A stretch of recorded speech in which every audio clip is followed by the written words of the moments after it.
Alrighty, here we are. Carter Cash and his lovely wife Edith May.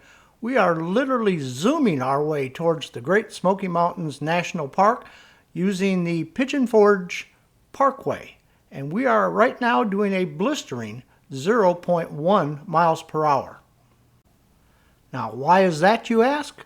Well, apparently in Tennessee, it makes perfect sense to close down one half of the only road leading into Gatlinburg in the middle of June, just so you can have 4 dudes out there mowing the right-of-way. Absolutely brilliant idea. So sit back and enjoy this short trip down the Pigeon Forge Scenic Parkway.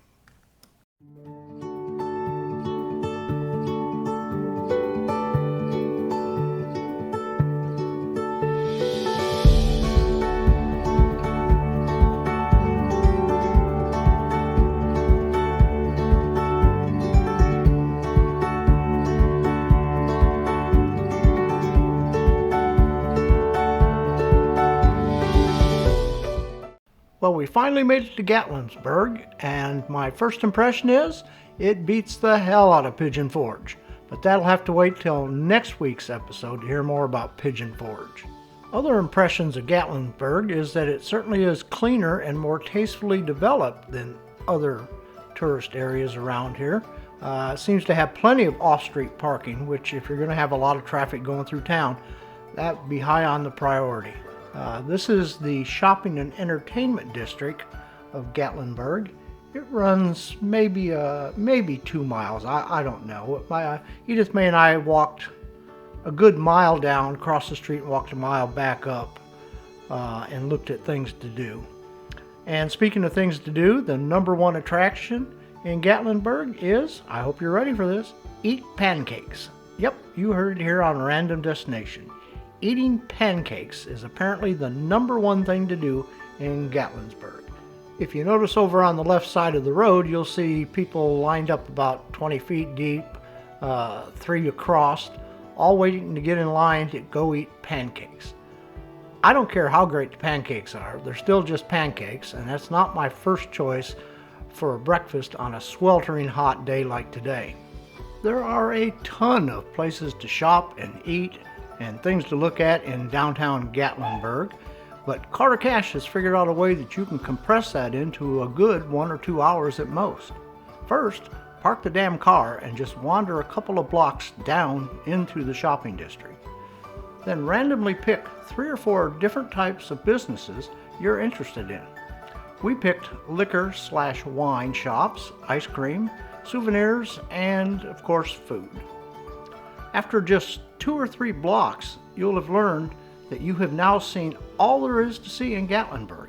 No need to walk any further or look in any other shops. You've seen it all. So what did we learn? First, you can find cheaper and better liquor at a local supermarket. Second, at least 2/3 of all the souvenir shops sell nothing but cheaply made crap from China. Third, Gatlinburg's best ice cream is not very good. But if you like paying $10 for a vanilla shake, you're in luck. You'll love it. And finally, for God's sakes, let's just get over the pancakes. They're just pancakes. So that wraps up Gatlinburg. So let's head into the Great Smoky Mountain National Park.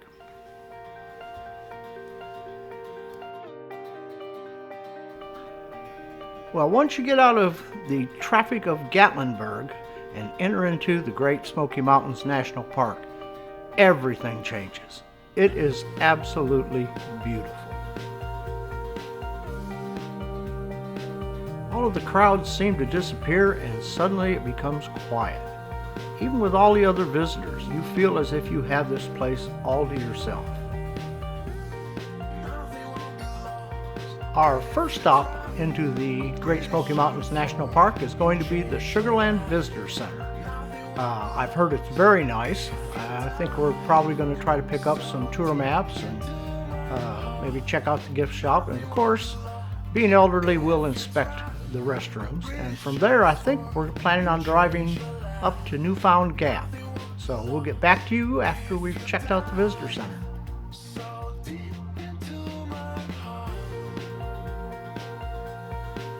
Well, the Sugarland Visitor Center was everything we hoped it would be. It had a very nice gift shop where we picked up an auto touring map and spoke to a ranger about some routes we could take, as well as we bought two very nice felt-lined hooded jackets. Because when it's 97 degrees outside with 100% humidity, that's exactly what you want to slap on in case it starts to snow. Okay, we've settled in on about a 30-mile round trip from the visitor center to the top of Newfound Gap. Along the way, we'll pass the Carlos Campbell Overlook, the Chimney Tops picnic area, and we'll stop at the top of the Newfound Gap. That's where the Appalachian Trail crosses, and it's also the trailhead for the trail to the Clingman Dome. So sit back and enjoy the scenery and listen to the copyright-free music.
Well, we made it to the Newfound Gap and the Appalachian Trail crossing, and this is a very nice pullover, a huge parking lot, and it's very nicely done. My plan was to hike into the Clingman Dome Overlook, which was about a 3.5-mile round trip, but at the last minute, Edith May just balked at pulling my wheeled beer cooler all the way in and out. So I guess instead we'll just take a few pictures.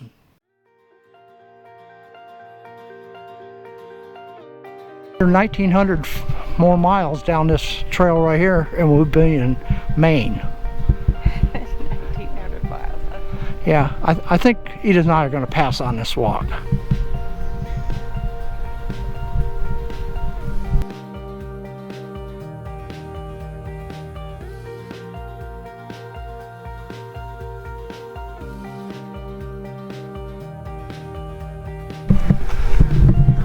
Wow, that was a bitch of a hike. It was 2.7 miles, and we got to the top. I forgot to film anything. And now we're almost back to the car.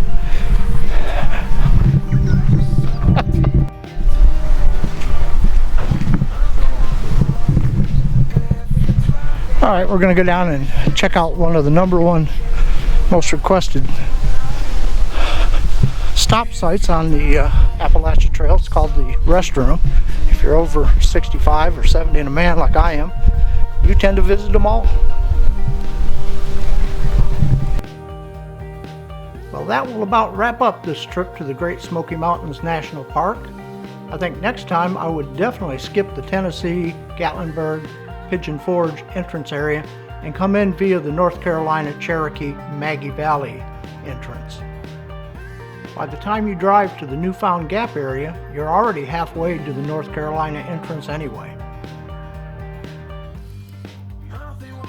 As for Pigeon Forge, stay tuned for next week's episode.